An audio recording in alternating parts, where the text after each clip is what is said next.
Welcome to the Eagle Eye Podcast. The #1 show to bring you all things Club America and English. Oh, what a strike! Club America! Your hosts for today are Ivan Pineda, Cristian Rosendo, Alexis Juarez, and everyone's favorite cowboy, Dylan Jimenez. Goal! Now let's hit the field and start the show. America!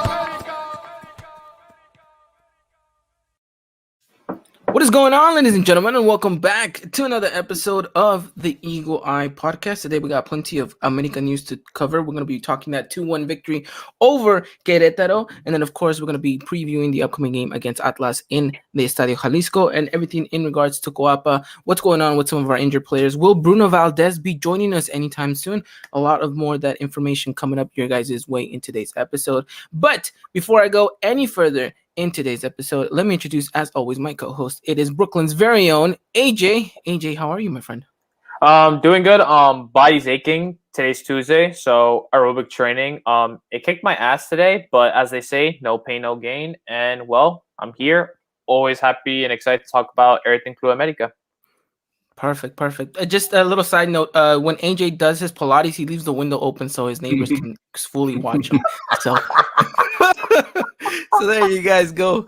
Of course, our beloved co-host Christian will be joining us as soon as he can. He is right now stuck in the snow, so we'll see whether or not he's able to make it. And then, of course, huge shout out to everyone out there in the winter storm that's happening. So brutal stuff going on, but hopefully you guys get through it. And we're here to help you pass the time. But before we go any further, AJ, today we have a very special guest, a returning guest, I may add, a very good friend of ours, someone we shouted out last week because of his birthday, and hopefully he was able to enjoy it with a very good America victory. Well, very good. It's a little bit stretching it there. But of course, as always, let me introduce and returning guest, Mr. Bryan, a.k.a. the Carnicero. Bryan, how are you, my friend? I'm doing pretty good. It was a pretty good birthday. Scrappy win, but a win is a win, so I enjoyed it nonetheless. All right, awesome. Well, happy to have you on. We're going to be using your helpful insight and knowledge to tell us whether or not America is doing the right thing under Solari, because, there's a certain co-host here that would want to argue against you, but unfortunately he's not here. But we'll see what happens. But interesting to have you, and hopefully you bring a little bit more of a different insight than what we have already brought. So it should be an interesting one. But all right, gentlemen, let's get started here. Let's talk America versus Querétaro at the Estadio Azteca again. And what painted to be an even better game on paper, AJ, didn't really live up to the hype of what actually happened. So we thought this game was going to be a lot more on America's favor, yet Querétaro came out, did their game, did what they had to do. I think they planted themselves the way that they wanted to. Ultimately, I think the red card in the 13-minute kind of unsettles the game a little bit, but more towards America's favor, in where we saw America be a little bit more possessive with the ball, have a little bit more chances here and there, obviously get the goal. But yet again, we talked about this in our halftime thoughts video, AJ, poor defending in set pieces. Again, our Achilles heel makes it so that we end up going at the half 1-1. America then starts off the second half in the way that everyone wanted to, just gas pedal, with the clear direction towards goal. Nothing really went through until towards the latter end of the game, until you see Henry Martin score that late winning goal. Just overall thoughts in regards to this game once the 90 minutes went, because I know you were covering this one on Twitter for us. Not really satisfied, but at the same time, it's 3 points. I can't go wrong with that. But I felt this was a game where, as soon as Querétaro was down to 10 players, I'm like, America should be dominating from the get-go, which we had countless opportunities. We had 25 shots in that entire match with 10 being on target, but we only scored 2 goals. So I'm just kind of wondering what's going on. Against the Querétaro side that had not that much possession compared to America, you'd think with the opposition having 10 players, you'd be able to do something with it. America, not so much. It just seems like at times we're just playing long ball united or going for crosses, trying to constantly think a cross is going to work when really no one's in the box to really try to do anything. So it just feels like I'm not understanding that.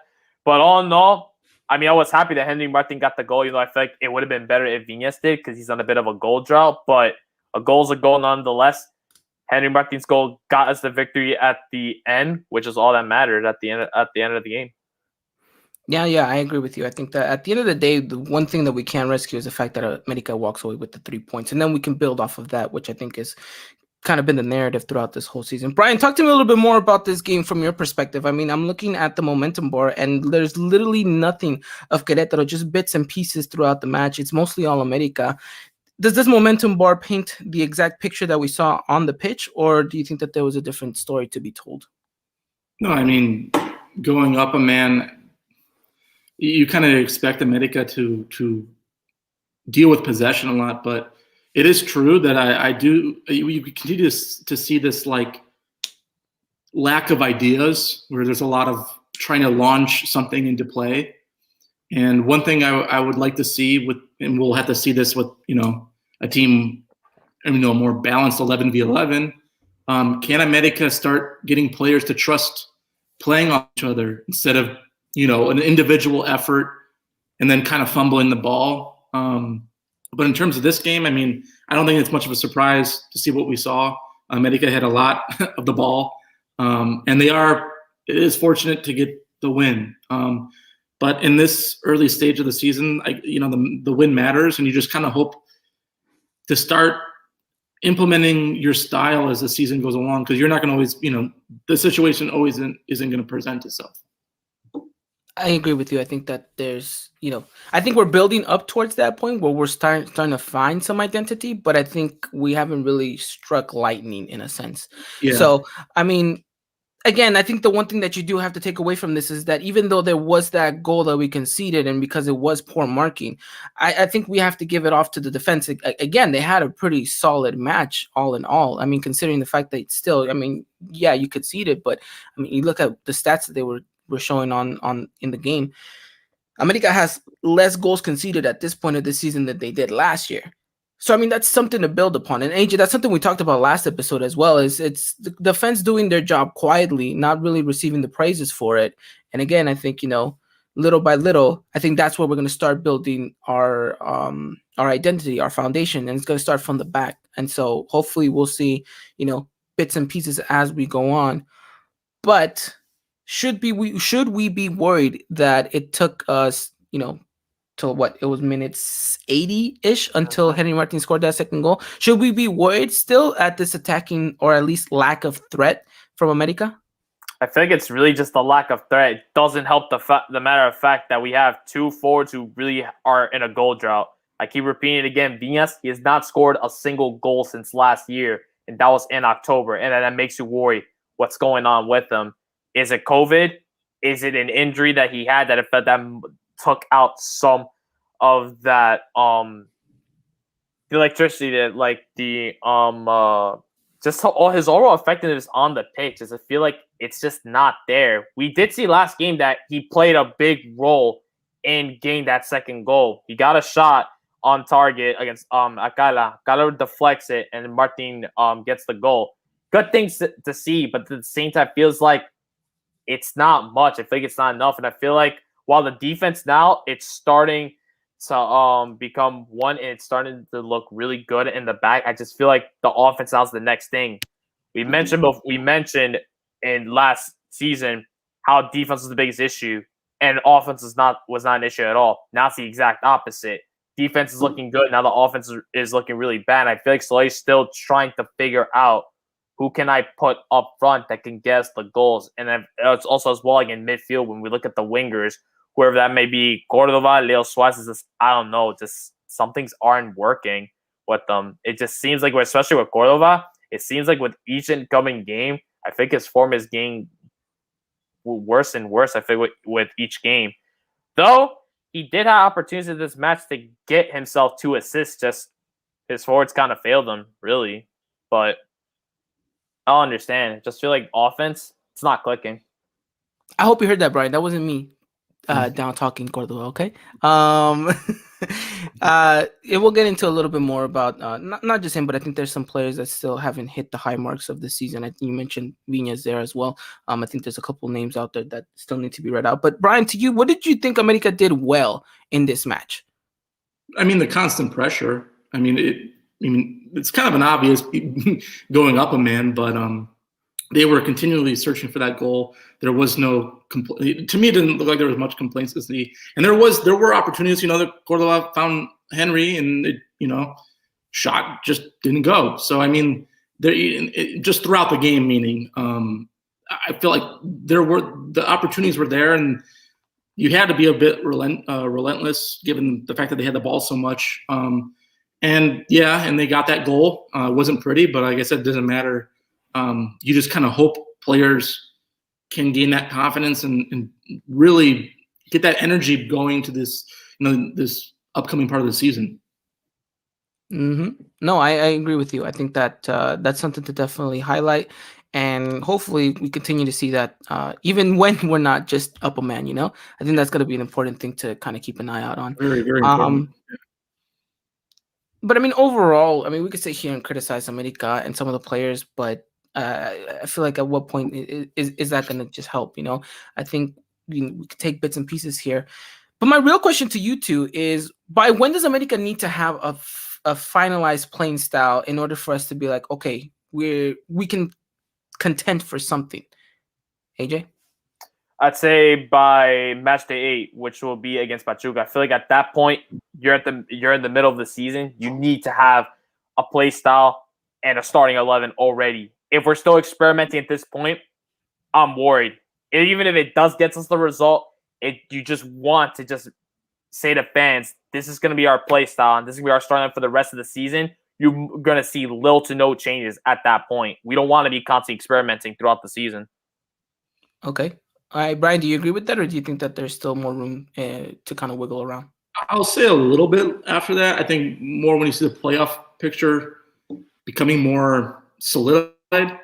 But I would say within the next couple of games, you want to see that identity to start. Like you said, that there are positives we've seen so far in different aspects of America's game, but you want to see the whole thing come together with the new players, with the players that have been there, and you want to see a guy like Viñas get on the score sheet, or at least continue to assist people, because that's going to be there. But I'm going to say a little bit after that, maybe 2 or 3 games after that, when things are going to be really, coming more cemented in how these teams are going to be looking. Okay, I agree with you. I think that we're starting to get to that halfway point of the season where I think maybe we want more answers than we have questions at this point. Yeah. I think, AJ, you mentioned something very particular, having a kind of a set starting 11. I think we have a set formation, which I think is important, because then we can, build off of that. But finding that set starting 11, which I think even Piojo kind of struggled with this, and it was because of the constant injuries that we kept having. But it seems that maybe everything. Yeah. So it feels like we're finally, and look, I'm gonna knock on wood here because I know that I'm most likely going to jinx this, but I feel like we're finally reaching over that horizon and saying, okay, I think we're at the point where we can start actually thinking about more so who we're gonna be able to put in because they're doing good, not who we're gonna be able to put in only because they're fit. And so I think once we have all our players come back together, I just mentioned Bruno Valdez is just, at this point, weeks away from being able to play the full 90 minutes if the doctors give him the go ahead. So, once I think Solari can have all his pieces together, we can finally start putting those starting 11 spots. I'm sure, 1 or 2 will sometimes alternate or rotate here and there. But if you can have at least, a full base, then I think that's going to be the important part. And I think that's when we finally get to see what we were mentioning, the identity, the playing style, and, build off of that and kind of keep on going from there. But what do you guys think actually lacked in this game against Querétaro, right? Even though we were up a man, AJ, you always felt that there was something else missing in this match. Did you think that maybe that there was a certain player that could have came on and maybe impacted the game differently? Or do you think that there was just something just not right within these players that were playing? Because I know that some people were pointing fingers at Roger. I know some people were pointing fingers at Cordoba, obviously at Leo. Who do you think just didn't do enough? I feel like it'd be the wingers and the forwards just in general. I feel like just Royer, Henry, Leo, and Cordoba, they could have done something more. And I feel like just the lack of finishing was just not there. We're getting countless opportunities. That's good, a lot. But it feels like it's not being smart or just they're not finishing one off. Like Crete Gila, that dude was having the game of his life, but you just really felt like that was really our only threat. Querétaro were pretty much playing with 3 defenders, and with players like Royer Henry, Leon Cordova, they could sweep through those defenders. There's really none for them to worry about except just the goalie. It's a one-on-one. Just I'm not understanding that.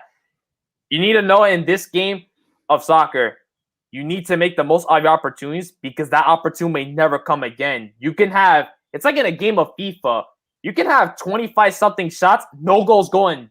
Your opponent can have one single shot, and that's the perfect shot, goes in, and you lose the match simply because of that, because your finishing was not on point. It's the most frustrating thing. Exactly.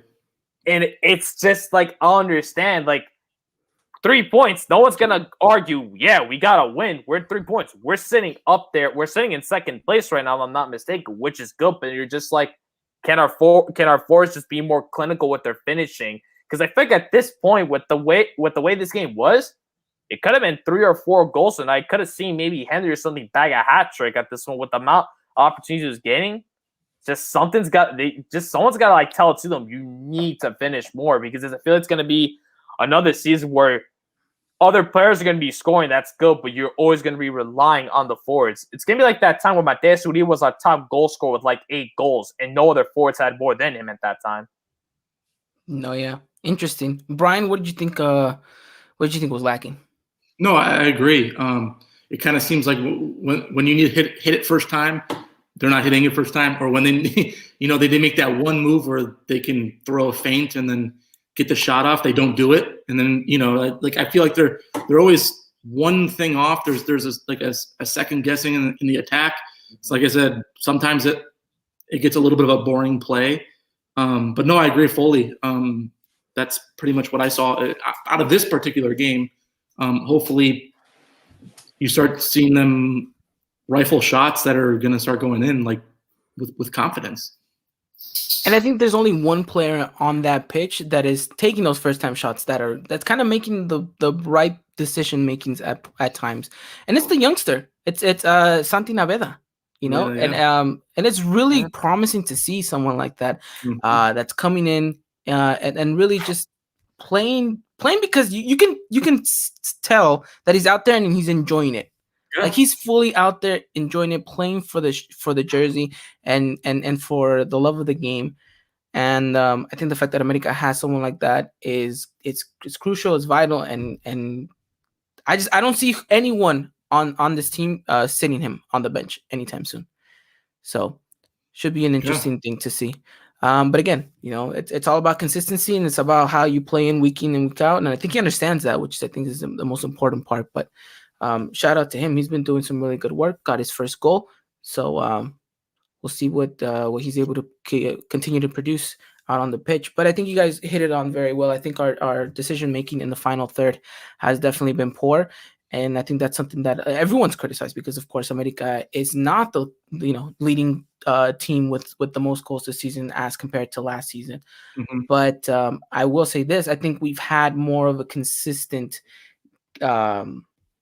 performance in the fact that you're like, okay, we're winning, we drew, we're winning. Like there's something there. Like okay, we're scraping by. But it wasn't kind of like last season where it was like we're winning, but then we lose, but then we draw, and then we win again. But did we deserve to win? I don't know. And it's kind of like all over the place. Yeah. And so I think now there's the sense of more of like, okay, we kind of know what to expect, yet we still have the high standards that we've always had. But I don't know. We're all over the place, but I think we alluded to this earlier in the season, AJ, where we're like, this is always going to be a process. It wasn't going to be a quick turnaround. It was always, there's a new manager. This is not his team by any means necessary. He's inheriting a team. So he has to kind of make do with what he has. And I think at this point, yes, we can maybe say, okay, you haven't had the finishing touch that you did last season, but at least the defensive structure is getting better. We have a set formation. We have a little bit of an identity building. Let's see where this goes, and let's see where this takes off. So should be an interesting thing to see. But yeah, I mean, anything else you guys want to talk about in regards to Querétaro and America? Any Any players that stood out to you guys? Bad, good, anything? No, just like you said, Naveda. I love what I see from him. I need to, I want to see exactly what his style is going to be moving forward for America and Mexico, because I think he's going to be one of those prospects. But I'm thrilled. I'm thrilled that another player is coming through the ranks, and he plays scrappy, head down, doesn't feel scared. That's what you need. That's what you need to balance the veteran identities and him being a fresh player. So I'm thrilled with what I see from him. I like it. Well, actually, one quick question, because I think a lot of people are gonna start talking about this, and Roger Martinez obviously comes off a pretty big game against us with Puebla, then comes and gets the starting 11 spot. I told you guys not to give it to him because he wasn't gonna produce, but no one wanted to listen to me. But hey, he went out there. I wouldn't say it was his worst game in an America jersey. Not to say that it was a terrible game by any means necessary. I think he did some really good stuff when he had the ball. But you just saw that Querétaro had the idea of, when Roger Martinez gets the ball, 2-3 players have to go at him. And I don't think Roger is the type of player to be like, oh, I got 2-3 players on me, let me get rid of the ball real quickly. I think he's like, oh, 2-3 players, I'm going to try to take them all on. And so yeah, what thoughts on Roger, just real quickly? I mean, he looks like he's having a better season, but then you have a game like this, and then now people are like, should we start worrying again? Or what's your thought on this, AJ? He's more of a super sub player. I feel like ever since he arrived in America, there were times we were giving him opportunities to start, but then I feel like he just doesn't produce it. It's one of those players, like, if you need that boost of offense or someone that could create a play, go for Royer. I feel like he's a player that should just come off the bench more. I don't think he needs to really start. He's one of those players, he's a difference maker, and that's good. If there's not enough offense, just put him on and see what he can do. And I feel like in those games where he did score those goals, it was all for him coming off of the bench. He wasn't starting. I just feel like he's not one of those star caliber players, to me, in my opinion. Bryan, thoughts on Roger? Yeah, I think you might have to keep him with that super sub role. The one thing about him is he can make those plays. I just think you're not going to see it often. I think there needs to be a real centering moment where there needs to be talk about playing off a player and entrusting a player next to you, because the one thing I see him is, once he puts his head down, he's made his decision. He's going full forward, and there's no stopping him. And I'm like, pass, make the pass right there. You know what I mean? And he has the talent. Yeah. He can do it. So there needs to be hey, you're only going to be better when we also play good. So we can feed off of each other, whoever's on the wing or, whoever else is up top. But I think for right now, he's going to have to be a super sub, and then, have that hunger, unlike I said, Naveda, I think that hunger is already there, and he's doing it game in, game out. But Roger is just like I said, once he makes a decision and goes, it doesn't always work out, and there's no okay, let me not do that in the next counter, So that's the only frustrating part about the situation with him. Yeah, and I told you guys, but no one listened. Roger should have not started, but hey, don't worry. I don't think he plays against Atlas, at least from the starting get-go. He definitely is going to come off the bench. But yeah, and that pretty much does it. I mean, America gets all 3 points at the Estadio, which again is kind of the thing that we're highlighting here, because like you mentioned, AJ, I think we're sitting second in the table. I personally do not look at the table until maybe after the jornada 7, 8, maybe 9. I don't know. When do you start looking at it, Bryan? Yeah, roughly 9, when things are, like I said, where I think the style should start really being obvious. So around that time, it starts to matter, Yeah. So I think anyone looking at the table right now and saying, no, but we're second place, no. Let's pump the brakes a little bit here. Yes, it's good to be in a very good, promising position, but there's still plenty of season to go by. So we can't really just, say, all right. It's the Mexican League. It changes. Yeah. Who knows who's going to catch a streak? You know what I mean? Yeah. And wild officiating. It's just everything, Yeah, no, I agree with you. I definitely agree with you guys.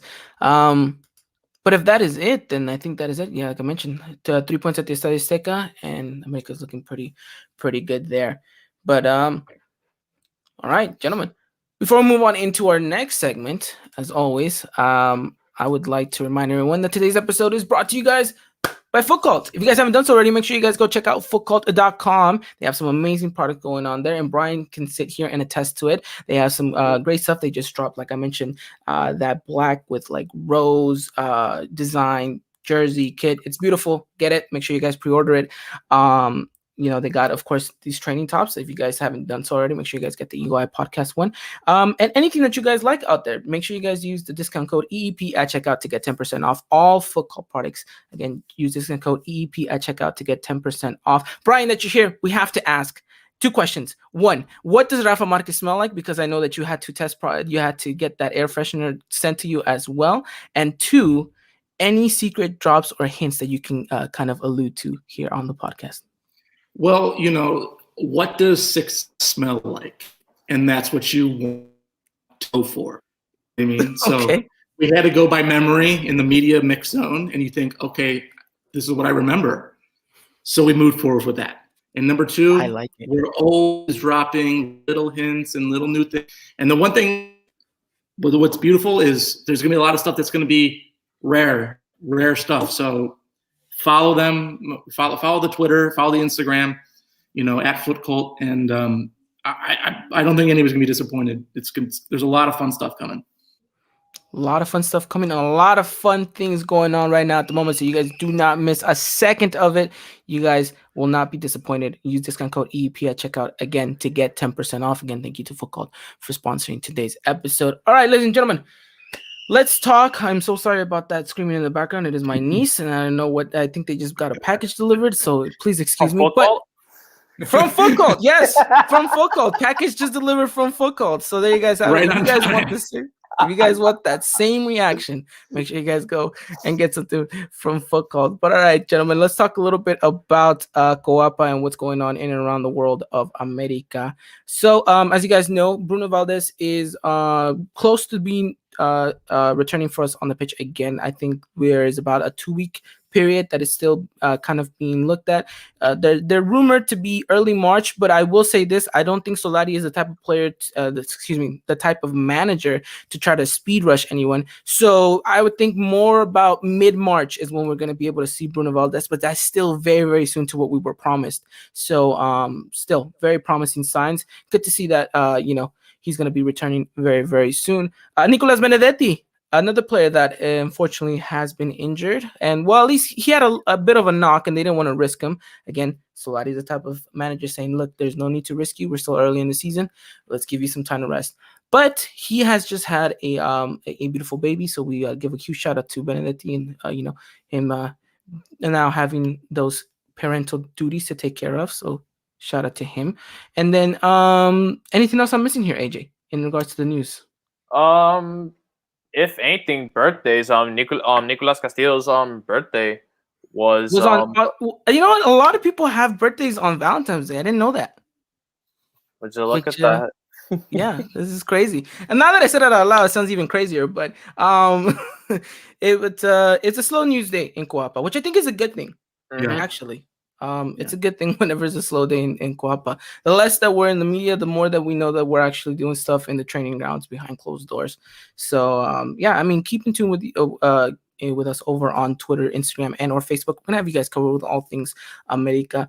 Me and AJ will be back this week as well. We're going to be talking all things Lady Aguila. So if you guys want to know what happened with the other America Femenil and Querétaro match, make sure you guys tune in this week as well. Me and AJ are going to be discussing all of that good stuff. International break for the ladies, AJ. That means a little bit of a break for us. And I'm excited. I'm excited actually for the upcoming Mexico matches for the women's team. So there's that as well. We got a couple ladies, but okay, we'll talk about more of that later on in the week. So that pretty much does it for the news in and around Coapa. Unless Bryan, am I missing anything? Not that I know. You've heard anything? We know that you have some connections down in Mexico City. We know that they tell you stuff. They might be contacting my old Twitter page. They're like, why isn't he responding? Where is this person? But no, that pretty much wraps it up for the Coapa news. Let's talk let's talk America versus Atlas, or Atlas versus America, gentlemen. This game's gonna be on Saturday live via TUDN at 7 p.m. Pacific time, 9 Central, 10 Eastern, and you guys can catch that game with us live, minute by minute, over on Twitter. I will be in charge of that one, so you guys want to come say hi, have a little bit of a banter, you guys can stop on.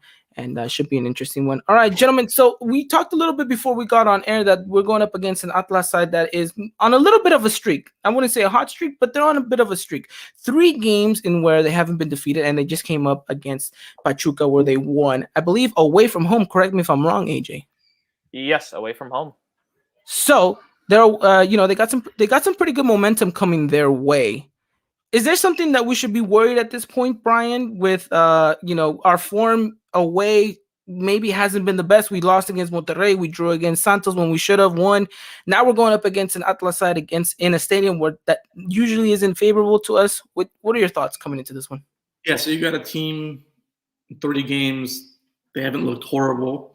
A little bit of a, like I said, like a little bit of a nice run for themselves. They're a team that's not really getting blown out by anybody. I mean, they're not the most stylish team, but when you have another situation where you're up a man in a game and you're going to against Atlas, I just want to make sure there's not this haywire event where like there's miscommunication, there's a lack of rhythm. So that's the only thing I'm kind of not a little worried about. Is like Atlas is feeling good. Another game where you're up a man for a large part of the game. So it's just like, is that rhythm? Is that communication? Is that chemistry going to take a hit if things, losing possession or there's lack of ideas? Like that's the one thing that worries me in this one per se. AJ, anything to add on that? Yeah, no, but I feel like Atlas is a team, looking at their past stats, they get a lot of shots. Just I don't know why they're not really scoring these goals, which confuses me. They have some quality players, and they got Victor Marcor, they had Renato Ibarra, they got Milton Caraglio, who knows the Atlas system. He played there before going to Cruz Azul. So it's a team where I'd say I would not underestimate them, really. We did win 1-0 last time we did play against them, but that's not by much in anything. Like I said, they're on some kind of hot streak. They don't have the pretty style of play, but they like getting a lot of shots. And I feel like for America, if their defense can still be completely solid, I feel there shouldn't be that many issues going to this match. Talking about, Atlas and them not really having much of a playing style. I mean, they do have shots, but they don't have much kind of a return rate on that. And then seeing how America struggles to kind of get anything going in the final third. This game paints for a kind of like a 0-0 draw in a sense. I don't know if anyone can kind of see it that way, but it should be interesting to hear what you guys' prediction is a little bit later on in the episode. But ultimately, I think this is going to be a good test for America because we've mentioned it. They haven't had the best away record. And, I think they're still trying to kind of get over that little hump that they did against Santos, where they know they should have come away with the 3 points. But unfortunately, just because of a mistake, we end up getting the draw. But they don't have anyone to blame but themselves because they had chances in that game to make sure that it wasn't a 1-0 lead. They had plenty of other things going for them. They didn't put them away. Now, will that be the story on Saturday, or will we finally get a better narrative where America can finally get all 3 points away from home? That is going to be the thing to be on the lookout. Should be an interesting one. All right, let's talk predicted lineups, and then we'll kind of go off on a little bit of a rant as how we think Solari is going to be playing this one. Although, unfortunately, Christian is not here to give us our prediction lineup, and unfortunately, I don't see Jose Sepulveda on the chat as well. So you know what? It's going to be up to me. This is going to be completely wrong. I'm just going to put that out there right away. But I'm going with Ochoa and net. We're going to have Jorge Sanchez on the right. We're going to have Luis Fuentes on the left. We're going to have Emmanuel Aguilera and Cáceres as a center back partnership. We're going to be playing, obviously, this 4-3-3. I do see Aquino and Naveda starting again in that center defense role. I think that once Aquino left the pitch against Querétaro, America just wasn't the same. I don't know. Do you agree with me, Bryan, or do you think that, I'm No. I think he's going to be. He is an important player, and we can already see that already. So I mean, I do agree with you. No, I will say this though. He's a little bit too tackle friendly. There's points in time where it's like he's gonna get a red card if he keeps going at it this way. Right. But in the cam spot, I'm putting Giovanni Dos Santos there. I think he's gonna see. Oh my lord. Oh my lord. I told you it's gonna be wrong, but I can see a Giovanni Dos Santos starting in this game. Will I be right? Who knows? I don't think so, but I think Giovanni Dos Santos starts in the camp spot. Out on the right, we're gonna have Leo Suarez because no one else can play there. Out on the left, we're gonna see Mauro Lainez because I think that he's been the best left winger that we've had at the moment. He injects some pace, so that's always a good thing. And up top, Henry Martin, of course, he's been bagging some goals.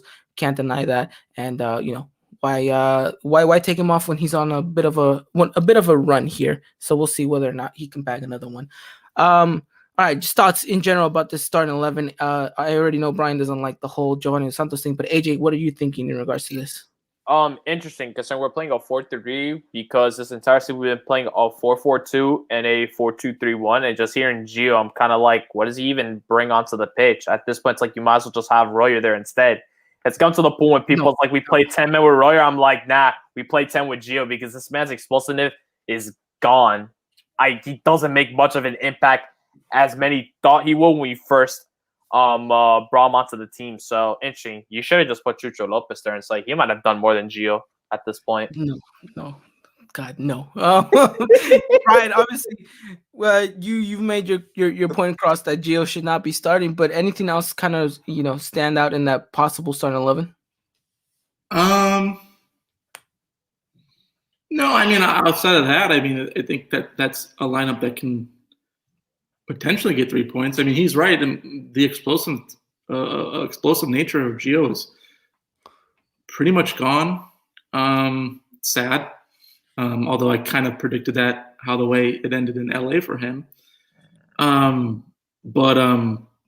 no, I think that lineup can do the job at the end of the day. Now, will they? That's the major question here. Hey, who knows? Maybe Gio bags himself a hat trick, and then we're all just praising him. If he does, I mean, God bless. If he does, Bryan is gonna make a Giovanni Dos Santos air freshener there. That it has been said, and it will be done.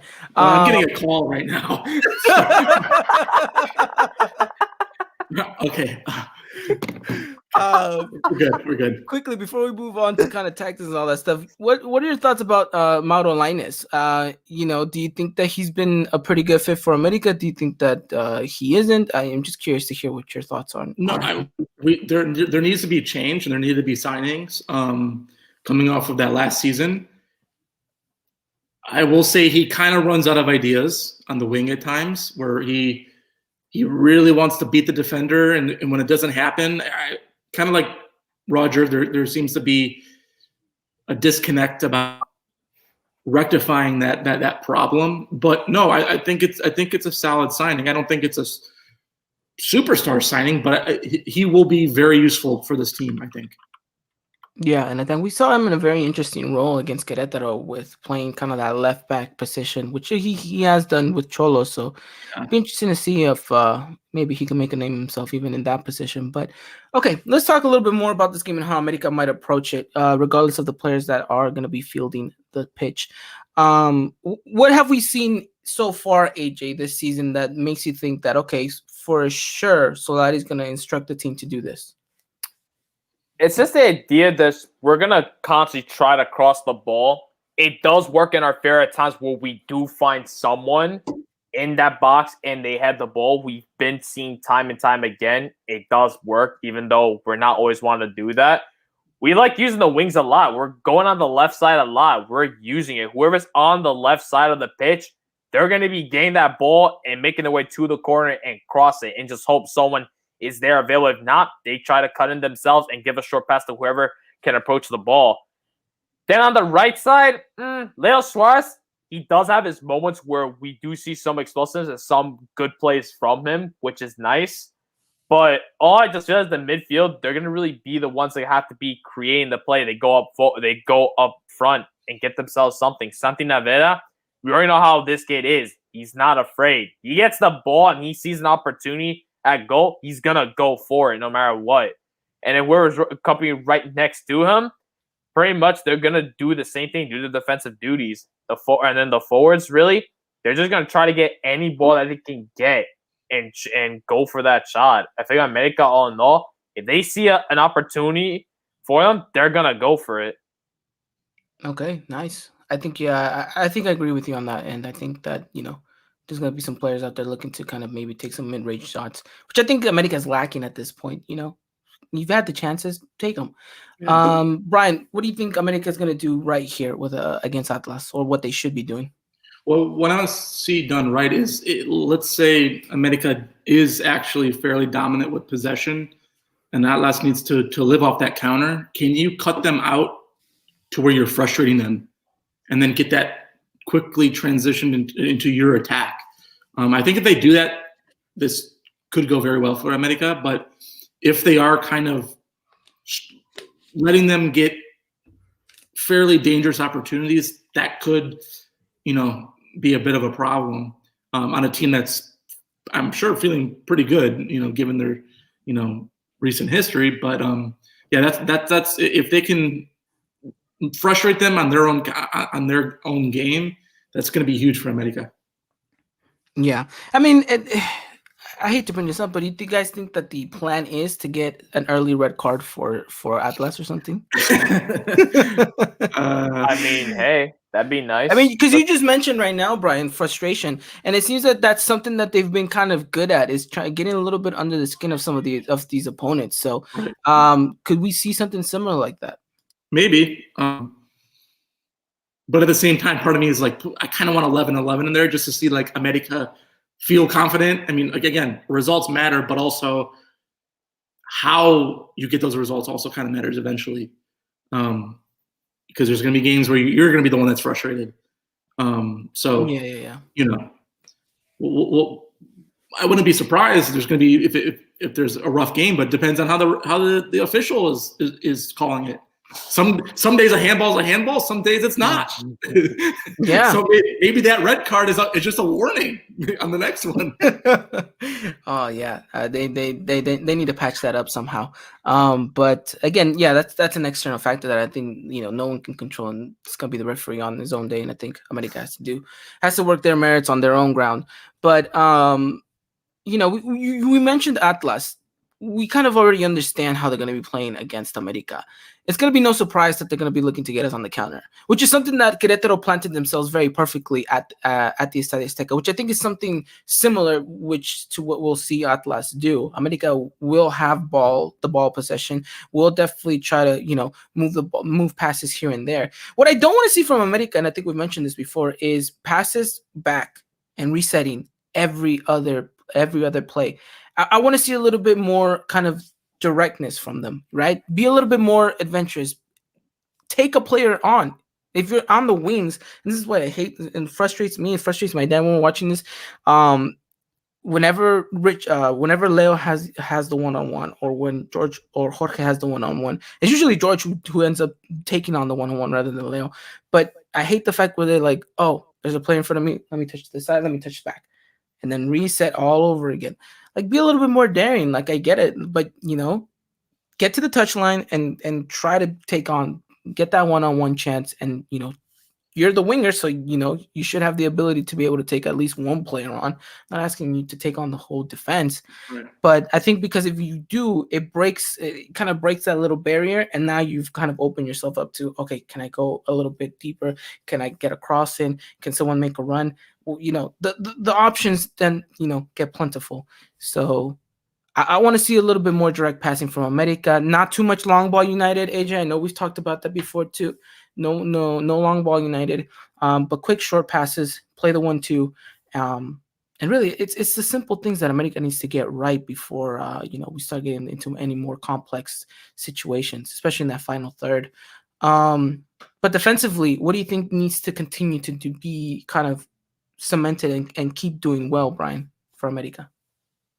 Well, just build off of again, they had majority possession, but just build off of that trust off of each other. And I feel like we mentioned it earlier, that's what they did really well. That's one thing that is looking good. And that makes me hopeful when Bruno comes back, because you get that one extra piece in the future. But yeah, just as long as that trust is there, I think that's going to be really important into doing that game plan, or that aspect of the game I want to see is just cutting their counters out efficiently.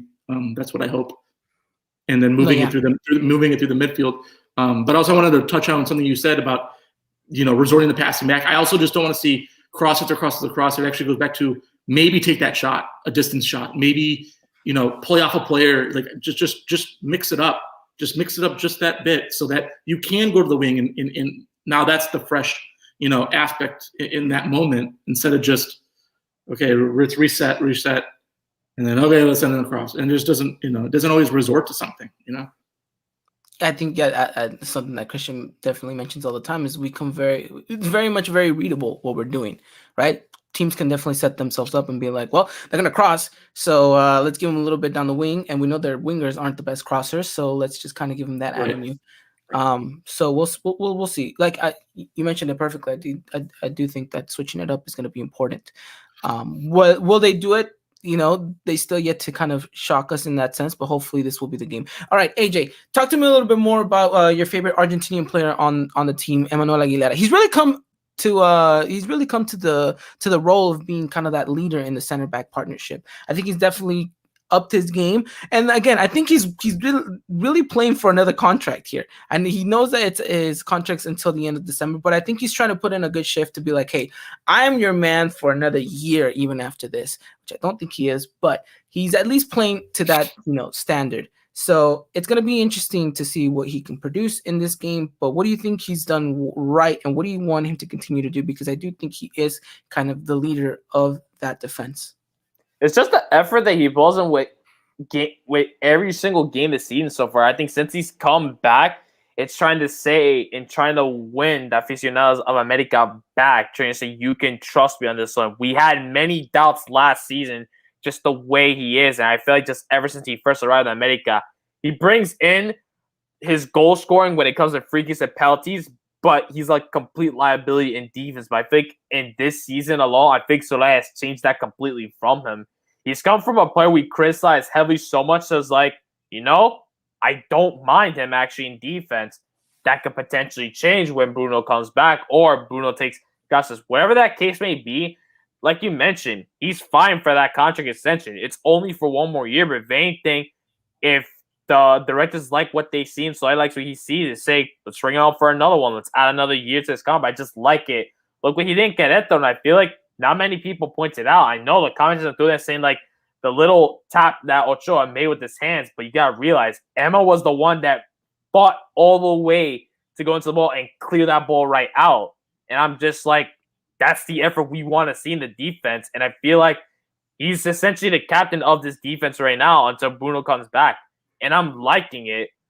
I would like for him to keep that starting 11 spot for this team. Maybe a lot of people are going to disagree with me, but I personally like it. This is the kind of MIA that we're going to be seeing for the next couple of games leading this defense. I wouldn't mind it. I will gladly take it. He's doing pretty well, and I hope he continues this form down the road and into the Liga. Yeah, he's going to be an important piece, and hopefully he can continue to be kind of that cement. He is a hugger, though. You can really tell he's quite the hugger, Emmanuel Aguilera. So hopefully that doesn't come to bite him against Atlas. But I mean, we pretty much talked everything that we had to. I mean, we already know Atlas is going to play to their counterattacking ways. Sure. Bryan, talk to me about maybe the players coming off the bench. It looks like it's going to have to be Cordoba. It looks like it's going to have to be Roger. What do they have to do in order to get themselves back into the starting 11? Like I said, like with those, there needs to be that chemistry with the other players, and then being smart. Just there has to be smarter plays. If you're coming, whether you're a starter or coming off, that's going to be what's going to be viewed, down the road. Is playing efficient and smart. Because if that's the case, it'll be hard to argue against a player, even if there's not an assist or a goal or whatever to their name or whatever you want to say. But if it looks like they're improving certain aspects of the game, then that's what matters.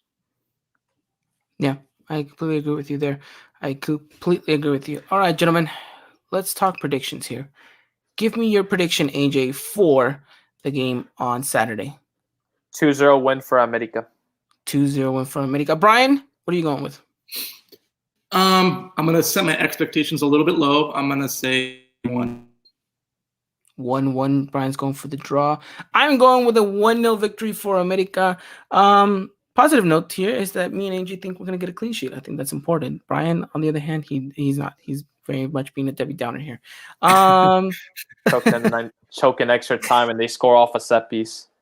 Oh my God, no, AJ! If that happens, you're not coming on next week. Edgar saying 2-1 for America. Give us your guys' comments and predictions down, and we will read them in just a second. But anything else to add on in regards to this preview against America and Atlas? I mean, usually this is a game where we would have painted America to be scoring maybe a lot more goals because, Atlas, as much as they've had quite a bit of a run, we do know that they're very kind of, no discredit to them or anything, but the strongest side in Liga MX, so it's weird how things have changed from 6 months ago to now.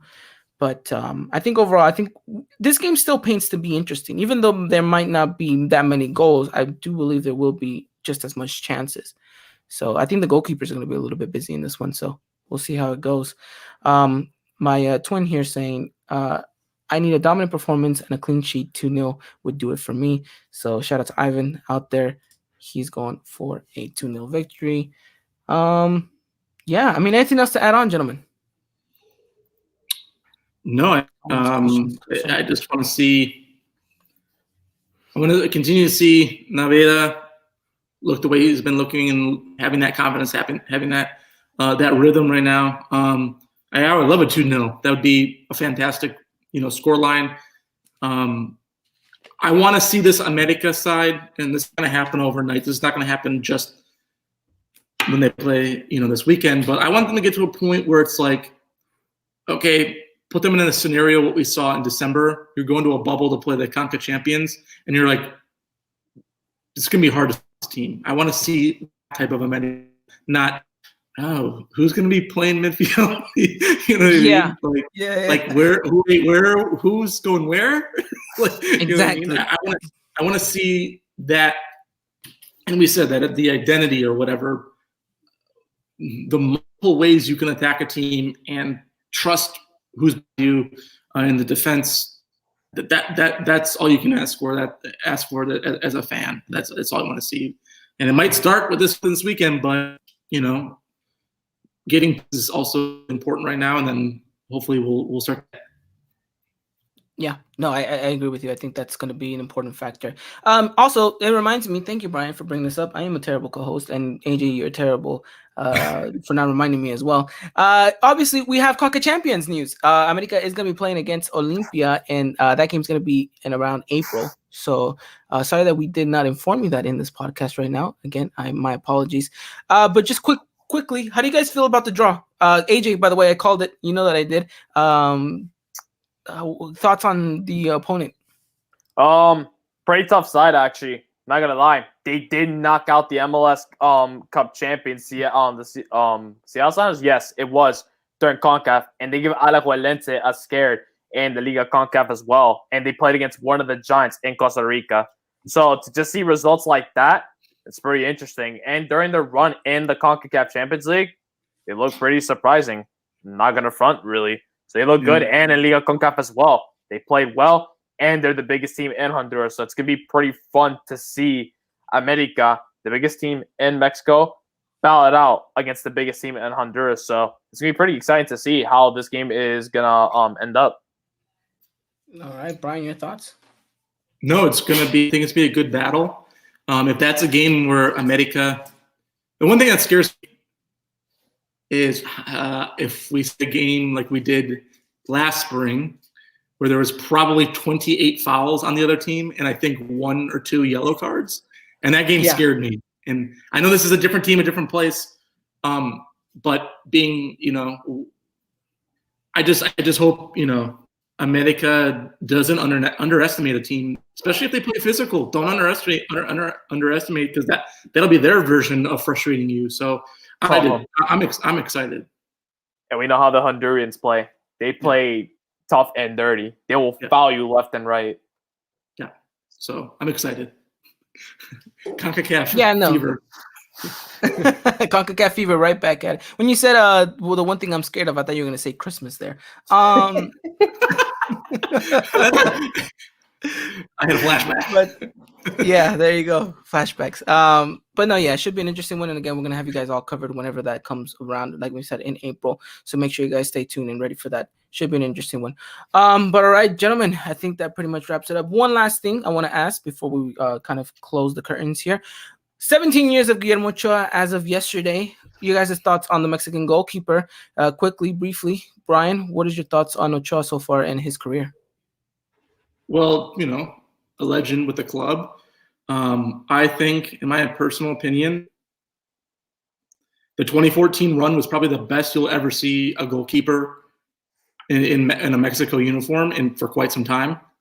That was, I mean, when you get everyone talking about you, not just Mexico fans, not just North American fans, but, you know, everyone, you know, that's something special. So, I mean, just a fantastic player who I think should have been able to play at the biggest level. And, you know, unfortunately, he wasn't given that opportunity per se, but still important for country and his club, and you know, fantastic player. Definitely. AJ? Really, one of Mexico's greatest goalkeepers, one of the best to ever play in America, if not potentially the best Mexican goalkeeper to ever play in Club America. Just really unfortunate, just in Europe. He just played with teams where his defense essentially failed him, really. Ajaccio, this man, I think, had like a record, I think, for the most saves in a single season, but also the most goals conceded in a single season. Got the team relegated. Then Malaga, I felt like he could have really had a good time. Just Gameni was there, and you were never going to replace Gameni. But, I mean, hey, he did have a good time in Belgium, so there's that. He did win the Belgian Cup with them, so that's nice. But all in all, just one of the best goalkeepers in Mexico's history. And it's really great for me to finally witness him in a Mexico jersey. Always had my dad talking about how great of a player he was. And I'm like, I need to see this for myself. And after seeing it's like, oh my God, he was right. This man is Jesus, pretty much. He's a second coming. No, well, let me correct you there, AJ. He is the best Mexican goalkeeper, and I will die on this hill as to whoever wants to join you on the hill. I'll join you on. There you go. Me and Bryan will be on this hill, ready to defend it at arms. But yeah, look, I mean, anyone who knows me knows the biggest fan that I am of Ochoa. But I think you know, his name carries weight. And I think you mentioned it, Bryan. His name carries weight not just in Mexico, but all around the world. Like, you know, they know him. They're like, oh, Mr. 2014. I know who that is. Yeah, the wall. They call him Mexican Wall. I have a friend in Brazil. Like, she likes playing goalkeeper, and every time she say this was at the time the 2014 World Cup was at Brazil, everyone was calling her Ochoa. It's like that much of an impact. Look at that. Yeah, his name made his way to Brazil. Look at that. And you see a lot of these keepers today. Like, I've seen so many bloopers from high-ranking keepers, and I'm like, wow, I feel like he could have been there. He could have been like, imagine if it was Ochoa. PSG, man, you could have been at Liverpool at one point as well. Look at that. Imagine. Yeah. Look, I'm still writing that podcast, but I have a podcast for the day where Ochoa does retire, and I think I'm gonna tell his story the way that I think no one else has. And there's a lot of stuff that has transcended throughout his career, stuff that happened behind closed doors that you know not a lot of people know about, but that is unfortunate. I have always said that he is by far the most unluckiest goalkeeper I've ever seen in my life. Absolutely. With the most talent as well. So, but again, I mean, even with all of that against him, he's been able to create the career that I don't think anyone could come close to emulate within these next couple of years that we'll see. Will there be a better goalkeeper than Ochoa in our history? I don't know, but I'm sure that there will be another one in Mexico's time. But for now, I think we need to enjoy the man for the greatness that he has, you know, unveiled upon us. And I just think, you know, keep Ochoa, you know, keep him going. He's not going anywhere. He said it. He's here to stay. He's like, I don't know if I have. I know he's like, I know I have another World Cup under my belt. Do I have another one after that? He's like, probably not. But I'm still thinking of playing with America even after this World Cup. So it just brings you joy, and you just want to see him continue to play and proving that he still got it, even at 36 years old. So that says a lot. Tell me a lot of goalkeepers that can live up to that standard. Not a lot can fall into that list. But again, gentlemen, I think that pretty much wraps it up for today. Thank you so much to everyone that was out here. Gabriel, Ivan, Edgar, Hector, Septile. Remember that name this time. Louis, AP Jr. Everyone, thank you so much for coming out here. You guys really, and everyone listening and watching right now. Thank you so much again. And to our guest, Mr. Bryan himself, thank you so much for coming on. We know we're going to have you on very much soon. But glad you answered the call. Yeah, for sure. And thanks for having me. It was a good time. Always a good time. AJ, as always, stay safe out there. Stay warm out there. I know it's a little cold over there, isn't it? Oh, yeah, no, but in my house, it's really warm, and I was sweating so much during aerobic training. It was not fun. Again, though, we'll leave a little bit of a pin drop, and you guys can see when AJ does his Pilates. His window's gonna be open, so don't worry, you guys can catch all of that greatness. He's got quite the calf game, is what I'm hearing from his neighbors. So. Wow. But no, again, thank you so much, everyone out there. To our beloved co-host Christian, who unfortunately wasn't able to make it. We'll see him again next week. And our beloved Cowboy, who was here during our halftime thoughts, he's gonna be looming around here and there. So shout out to him and to everyone in Texas right now going through with the snow. We'll see what happens. See what happens when he gets a blue check mark. Yeah, he gets a snow mark. Yeah. See what happens when you get verified. Oh yeah, definitely. Alrighty then. But we'll leave it to you guys. You guys have a wonderful time again. Me and Angel will be back next week to talk all things. Not next week, this week to talk all things Lady Aquilas, and we'll be back next week to talk all things America versus Atlas and everything else in regards to Las Águilas del América. All right, gentlemen. You guys have a wonderful time. You guys stay safe. Everyone out there, please wear your mask. And we'll see each other very, very soon. Until next time, as always, take care. Y arriba la América. Good night, everyone. Ladies and gentlemen, this was another production of the Eagle Eye Podcast, the #1 source for all things Club America in English. Make sure to follow us on Twitter and Instagram at Eagle Eye Podcast and get all the latest news and coverage. And subscribe to our podcast wherever it is you may listen.